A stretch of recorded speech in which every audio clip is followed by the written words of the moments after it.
There's a sentence that repeats over and over throughout the Bible. Every time an angel appears before someone, the same warning follows. Do not be afraid. Sometimes it appears as fear not or be not afraid. But the message is the same. And it's repeated more than 300 times throughout Scripture. We've been misled. The angels in the Bible are not what most people imagine them to be. They are not childlike figures with wings floating on clouds. Nor are they ethereal women with white robes. That image is a fabrication. The reality is quite different. The true angels of the Bible are awe-inspiring beyond human comprehension and deeply terrifying. They are beings that defy human logic, instilling fear upon their appearance. Do not be afraid, Miriam, the angel tells the young virgin as he reveals she will carry the Son of God in her womb. Abram heard these same words when he looked up at the stars, as did the shepherds on that night in Bethlehem. Why such fear?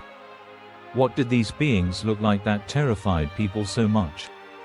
The answer is clear. Because what they were seeing was not human. We are going to shatter the false image of angels and discover what they are truly like according to the Bible.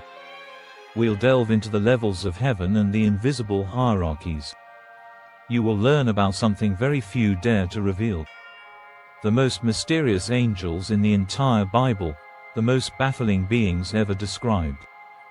The living wheels covered in eyes, eternally revolving, guarding the throne of God. When we hear the word heaven, many of us picture a singular place, a spiritual, radiant realm where God resides and souls find peace. However, the Bible never depicts heaven as a singular simple place. On the contrary, it portrays it as a complex structure, a hierarchy buzzing with levels, roles, and dominions that exist above us.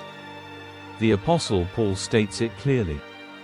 I know a man in Christ who 14 years ago was caught up to the third heaven. If there's a third heaven, then there must be a first and a second. This suggests that the heavenly world isn't flat or uniform but is organized, stratified, and full of distinct functions, much like a royal kingdom.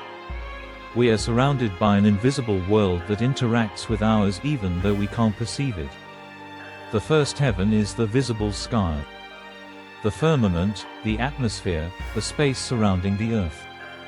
It is what God created in the beginning when He said, "Let birds fly above the earth across the vault of the sky." This is merely the lowest level. No angels or spiritual powers reside here. It is the stage for the visible creation, home to the clouds, the sun, the moon, and the stars. Beyond what the eye can see lies the second heaven, the spiritual intermediate sky. This level is invisible yet active. The second heaven is the intermediate domain where constant spiritual warfare rages. What happens there influences the earth, and what happens on earth echoes in that realm. Here are the fallen angels who still retain power alongside God's angels who serve as warriors and messengers fighting for the divine will. This is clearly depicted in the book of Daniel when an angel appears and delivers a startling message. From the very first day that you set your heart, your words were heard. And it is because of your words that I have come. But the prince of the kingdom of Persia opposed me for 21 days. Then Michael, one of the chief princes, came to assist me. This prince of Persia isn't an earthly king. It's a spiritual entity that controlled the region from the unseen realm and blocked the messenger's path to Daniel. The Archangel Michael, one of the leaders of the celestial army, had to intervene to clear the way. This reveals that this second heaven is a spiritual battlefield, a territory contested between light and darkness. Humanity is not outside of this battle. There are invisible dominions, thrones, and armies in a dimension our eyes cannot witness, but that impact us.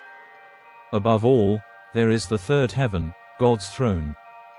The third heaven is the highest, the purest, and the most inaccessible. It is the realm of God's eternal throne, untouched by any shadow of evil or corruption. Known also as paradise. It's where one experiences complete communion with God. This is the heaven Yeshayahu glimpsed when he wrote, "I saw the Lord high and exalted, seated on a throne, and the train of his robe filled the temple." Here there is no conflict, no darkness, no opposition. It's the very heart of the eternal kingdom. This is the heaven Yochanan describes in Revelation, where seals are broken and living creatures revolve around the throne proclaiming, "Holy, holy, holy is the Lord God Almighty." In this third heaven dwell the angels closest to God. For not all angels are the same. Just as heaven is organized into these three levels, so angels arranged in hierarchy. Some are messengers, others are warriors, some guard sacred places. Each has a role and occupies a specific place in the kingdom. And not all reside in the same heaven. Some act on earth, others battle in the intermediate heavens, while some never leave God's presence. Yet, there is one type of angel unlike any we've ever imagined. This is the most mysterious angel in the Bible. The one no one understands but who upholds the glory of God. They are the Ophanim. And to understand their nature, we must first know the hierarchy of heaven's armies. When we hear the word angel, we often think of a single type of being. But in the Bible, an angel literally means messenger. The scriptures reveal that the heavenly kingdom is composed of distinct orders, each with specific tasks and positions, much like a perfectly structured army. There are ranks, roles, and hierarchies. Each type of angel operates on a different level of heaven. In the first and second heavens, there are angels and archangels. At the lowest level are the ordinary angels, the messengers. These are the ones who most frequently interact with us. They appear in dreams, guide us, protect us, and bring us specific messages. They are the ones who visited Lot before the destruction of Sodom and accompanied Yaakov in his vision of the heavenly ladder. Higher up the celestial hierarchy beyond the common angels are the archangels. The word itself literally means chiefs of angels, and their rank is impressive. They are not limited to delivering individual messages. They are strategists, leaders of unseen battles, commanders of entire armies. In the Bible, only one is explicitly named with this title, the Archangel Michael. He is the great prince who defends God's people and the leader who in Revelation battles the dragon and casts Satan and his rebellious angels out of heaven. Yet, Michael does not stand alone. The Archangel Gabriel is the herald of profound revelations. He appears in the book of Daniel to explain prophecies, and later he stands before Zechariah to announce the birth of Yochanan the Baptist. And months after that before Miriam to inform her that she will bear the Son of God. The Archangel Raphael, the healer and protector, accompanies young Taviah, rescues him from danger, vanquishes an evil spirit, and restores the sight of his father. He himself declares, "For I am the angel Raphael, one of 7 who stand before the Lord." Lastly, the Archangel Uriel mentioned in the book of Enoch, emerges as the illuminator of prophecies, revealing secrets about the end times and the nature of divine glory. These 4 names are just a glimpse. For in ancient texts, there is talk of even 7 archangels who stand before God's throne, each with specific missions. However, despite their authority and closeness to us, archangels are not at the top of the hierarchy. They are part of what tradition calls the third hierarchy, closest to the human world. And above them are even higher orders dedicated not to waging war or bringing messages but to living in the very presence of God. Higher up in the third heaven we find the cherubim. Cherubim are the guardians of the sacred. They watch over the places where God's presence resides. The first mention of them in the Bible is in Eden, when man is expelled and God places cherubim with a flaming sword to protect the path to the tree of life. He placed on the east side of the Garden of Eden cherubim and a flaming sword flashing back and forth to guard the way to the tree of life. Later in the Ark of the Covenant, God commands cherubim to be carved on the ark, their wings outstretched over the mercy seat, safeguarding the place where God spoke with Moshe.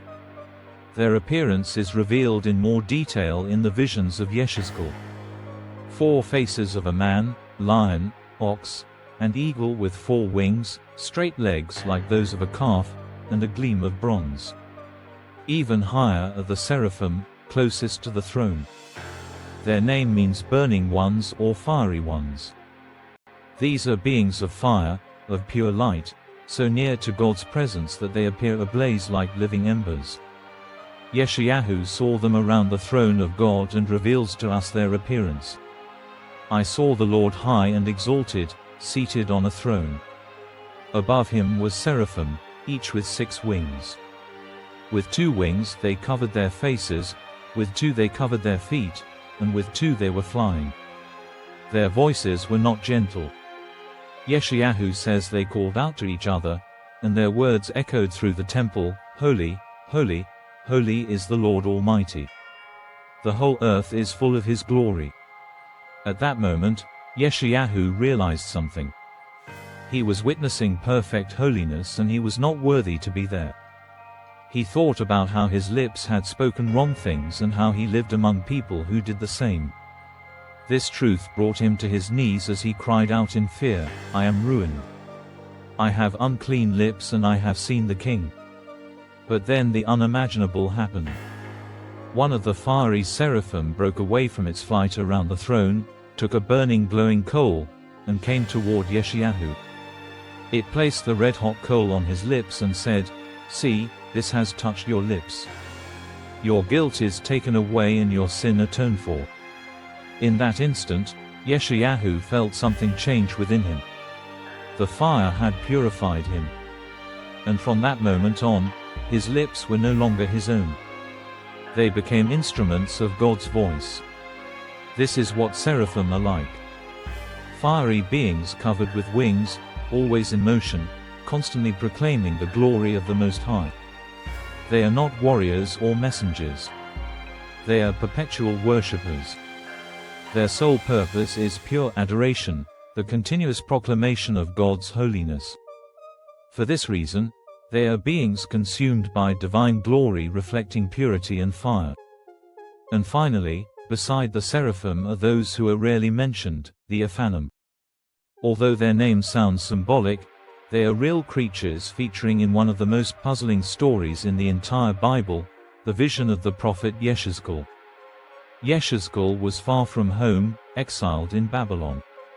Jerusalem had fallen, the temple lay in ashes, and the promised land seemed to have been forgotten by God. But then God revealed something far more unsettling to him. It wasn't a vision of the past, nor a promise for his present. It was a revelation of the future. Yeshezkel recounts the moment with precision.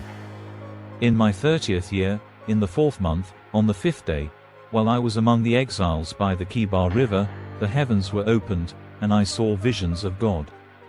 The river Kibar was a grand canal near Babylon, an artery of water used for trade and the forced labor of the exiles. In that place lived a marginalized Jewish community, far from the temple and far from God. For 5 years, Yeshezkel lived among the exiles, watching as the people repeated their mistakes, even in a foreign land. But suddenly, the heavens opened.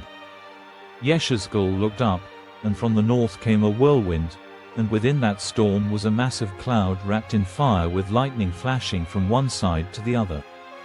From that cloud emerged 4 living creatures, the cherubim of God.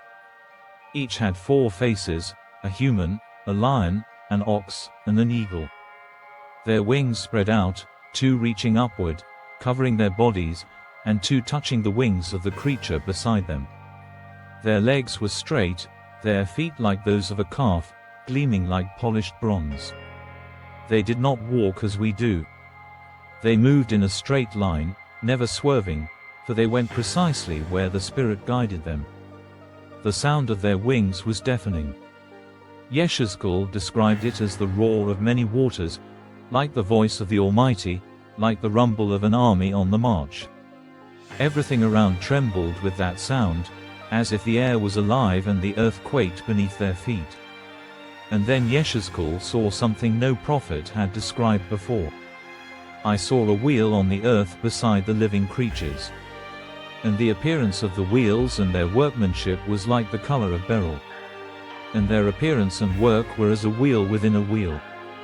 For the first time in the Bible, the living wheels appeared, covered with eyes, moving in unison with the cherubim. When the living creatures moved, the wheels moved beside them. For the spirit of the living creatures was in the wheels. Yeshezkel is astounded. How can one possibly describe such a vision? He uses earthly words for something never before seen. Gigantic wheels. But these weren't ordinary wheels. They were wheels within wheels, as if one rotated perpendicularly within the other, enabling them to move in any direction without turning. Their appearance was dazzling like chrysolite. And even more terrifying, they were covered with eyes all over. Yeshezkel insists that the wheels moved in sync with the living creatures. When the living creatures moved, the wheels moved alongside them. And when they rose from the ground, the wheels rose with them. And he adds something that leaves us speechless. The spirit of the living creatures was in the wheels. Can you imagine it? They are part of a perfect celestial organism, as if God's throne itself were alive and in constant motion. The wheels had no separate will. They did not act on their own but were so closely connected to the cherubim that they seemed like a single being. Wherever one went they all went, and wherever one looked they all turned. They do not speak or announce any words, for their function is not to bring news or execute judgments. They are simply there to convey glory, being the mobile base of the heavenly chariot, the living support of God's throne. Yet everything that Yeshezkel saw holds profound meaning. The wheels were covered with eyes all over. There was no blind spot, no hidden place. The eyes see everything, representing something only God possesses, omniscience. He sees all, and the eyes on the wheels declare that his knowledge is absolute. The wheels never stop. They move with a constant flow. They rise and fall, perfectly synchronized with the cherubim. This isn't just a display of power. It's a symbol of God's omnipresence. His throne isn't fixed in a single place. He is everywhere at once. His presence spans the heavens, crosses the seas, penetrates prisons, and even rises in exile. But why a wheel within a wheel? Why such an improbable design? This form represents something beyond our comprehension. Infinity, eternity, and divine mystery. A wheel inside another wheel, spinning endlessly with no beginning or end, independent of human axles. This is God, eternal, limitless, beyond any framework. What is incomprehensible to us is natural to him, a perfect system needing no instructions. Yeshezkel observes and repeats, they moved with the Spirit. There is no voice directing them, no external commands, no need for maps or paths, because God's Spirit itself is the guide. Yeshezkel discovers that God's glory isn't tied to a place. The heavenly throne is not static. It moves, and his presence can manifest anywhere. Yet, Yeshezkel's vision isn't an isolated event. Throughout the Bible, other prophets and visionaries have glimpsed the heavens, and their words fit together like pieces of the same puzzle. Daniel, for instance, witnessed something astonishing as he gazed upon the end of times. I kept watching until thrones were set in place, and an Ancient of Days took his seat. His clothing was as white as snow, and the hair on his head like pure wool. His throne was flaming with fire, and its wheels were all ablaze. There they are again, wheels associated with the throne. Wheels ablaze that are no mere embellishments, but symbols of God's movement, power, and active presence. Centuries before Christ, the prophet Zechariah also glimpsed a piece of this mystery. Behold, 4 chariots emerged from between 2 mountains, and the mountains were made of bronze. In the first chariot were red horses. In the second black horses, in the third white horses, and in the fourth, dappled horses. These chariots were sent to traverse the earth, messengers and executives of divine judgments. This apocalyptic imagery suggests movement, commands fulfilled, a heaven that acts within human history. In the final book of the Bible, Yochanan is taken up in spirit and describes the eternal throne. And around the throne were 24 thrones. Seated on the thrones were 24 elders. And around the throne and above the throne were 4 living creatures full of eyes in front and behind. Again the same structure, a greater throne, lesser thrones, living creatures covered with eyes, all forming an organized celestial court. When you piece together these testimonies, the image becomes clearer. We are not looking at isolated visions, but fragments of a single design, a structured heaven, a real kingdom, a throne that moves, and a court that functions like a living organism. But the Bible isn't the only place where the Ophanim make an appearance. In the book of Enoch, the Ophanim are mentioned by name. And we read, "And the Seraphim, cherubim, and Ophanim, all the angels of power, and the angels of the dominions and the chosen ones, and the others who are over the earth and the water, they all lifted their voice with one purpose and glorified, blessed, praised, and exalted with one spirit, with one voice." Enoch describes how he was brought before the throne of God, where he saw the Ophanim spinning eternally enveloped in fire and radiance alongside the cherubim, seraphim and the mightiest archangels. They were sentient beings, part of the living machinery of the kingdom. Enoch claims their eyes are countless, their motion unending, and their presence causes even the lesser angels to tremble. But Enoch adds something more that the Bible does not mention. He calls them angels of sound and eternity. According to this ancient text, their movement isn't silent. It produces a thunderous roar, a song that sustains the cosmos. They are living gears that mark the rhythm of time and guard the mystery of eternity. They are voices without mouths, hymns without words, resonating before the throne of the Almighty. When we ponder these ancient visions, we might dismiss them as distant tales. Yet the Bible tells us something different. Paul wrote, "For our struggle is not against flesh and blood, but against principalities, against powers, against the rulers of the darkness of this world, against spiritual wickedness in high places." This implies that the invisible realm directly impacts our experiences in the present. Angels, including these mysterious Ophanim, are not merely symbolic. The Bible asks, are they not all ministering spirits sent forth to minister for those who shall be heirs of salvation? Invisible realities surround us. Spiritual movements that sustain, protect, and fulfill God's will as we go about our daily lives without noticing. God's throne isn't fixed in a corner of the universe. It moves. It advances. For His glory is not confined to a temple or a moment in the past. And now, after gazing at the heavens and peering into the mystery of the Ophanim, the words that started it all resonate with newfound power. Do not be afraid. Fear not what you do not understand. Fear not the invisible, nor the mysteries of heaven. Open your spiritual eyes. Let this vision ignite your faith. Seek the truth and surrender to what surpasses your understanding. We live in times where the spiritual and the earthly intersect more than we imagine, and what once seemed ancient is more alive than ever.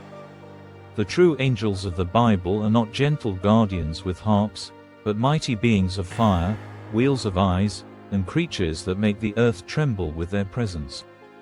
They are the armies of the living God, operating in dimensions we cannot see, upholding His glory, and fulfilling His purposes throughout all creation.